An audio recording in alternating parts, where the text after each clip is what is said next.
샘터 가족 여러분 안녕하십니까. 샘터지기 김덕균 목사입니다.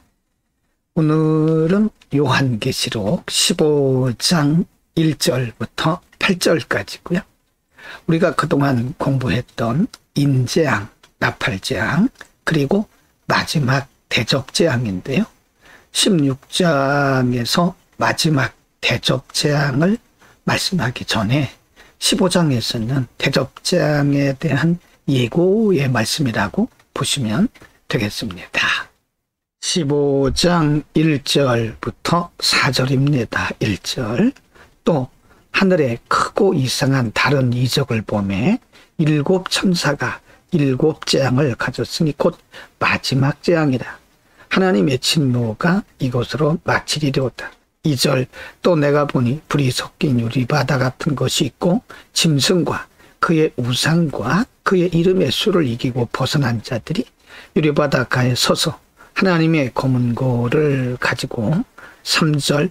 하나님의 종 모세의 노래 어린 양의 노래를 불러가로되 주 하나님 곧 전능하신 이시여 하시는 일이 크고 기이하시도다.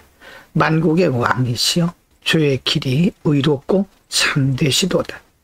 4절입니다. 주여 누가 주의 이름을 두려워하지 아니하며 영화롭게 아니하오리까. 오직 주만 거룩하시니이다. 주의 의로우신 일이 나타났음에 만국이 와서 주께 경배하리이다 하더라.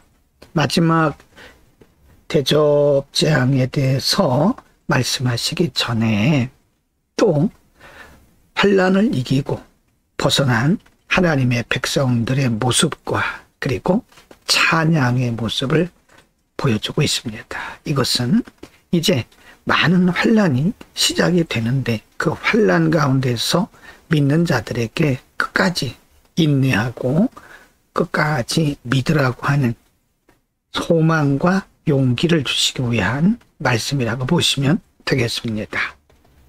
15장 5절부터 8절입니다. 5절. 또 2일 후에 내가 보니 하늘의 증거장막의 성전이 열리며 6절. 7 재앙을 가진 7 천사가 성전으로부터 나와 맑고 빛난 세마포 옷을 입고 가슴에 금띠를 띠고 7절. 네 생물 중에 하나가 세세에 계신 하나님의 진노를 가득히 담은 금대접 7을 그 7 천사에게 주니 8절. 하나님의 영광과 능력을 인하여 성전에 연기가 차게 되매 7 천사의 7 재앙이 마치기까지는 성전에 능히 들어갈 자가 없더라. 16장에서 말씀하는 마지막 대접재앙의 징조를 말씀하고 있는 겁니다. 하나님의 재앙은, 하나님의 심판은 이렇게 순서에 따라서 1초의 오차도 없이 계속해서 진행되고 있음을 보여주고요.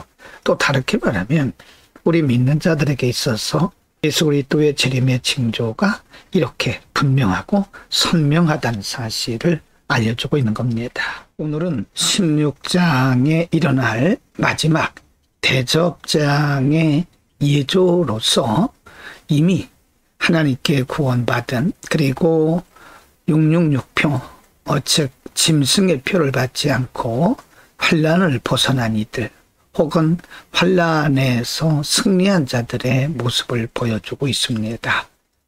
하나님께서 하나님의 백성들을 환난 가운데 특별히 보호하시고 그 가운데에서 하나님의 백성들을 구원하시는 이 일을 통해서 하나님의 긍휼의 역사를 우리가 볼 수 있는 겁니다.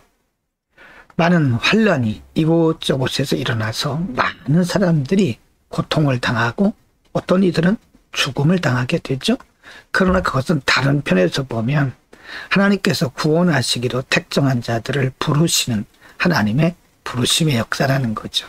그래서 우리는 이 땅에서 일어나고 있는 환난에 대해서 단지 하나님의 심판이다, 재앙이다 라고만 볼 것이 아니라 하나님의 구원의 역사와 하나님의 택자들을 부르시는 구원의 부르심이라고 보시면 되고요. 또 더 나아가서 그것은 예수 그리스도의 재림의 징조라고 보시면 되겠습니다. 우리는 이 시대에 역시 하나님께서 구원하시는 하나님의 구원의 역사와 그리고 예수 그리스도의 재림의 징조로 바라보면서 우리는 신부단장 해야 될 것입니다. 기도합니다. 걸어가신 우리 아버지, 이제 마지막 재앙이 내리기 전에 하나님께서 믿는 자들에게 소망을 주시기 위해서 천상의 모습을 미리 보여주셨습니다. 이 땅에 많은 환란이 있으나 하나님의 백성들은 반드시 이기게 하시고 또 그 가운데 아직 구원받지 못하는 자들을 부르시는 줄로 믿습니다. 예수 그리스도의 재림을 바라보면서 믿음으로 인내하는 믿음의 용기와 담대함을 우리에게 주옵소서. 예수 그리스도의 이름으로 기도드립니다. 아멘.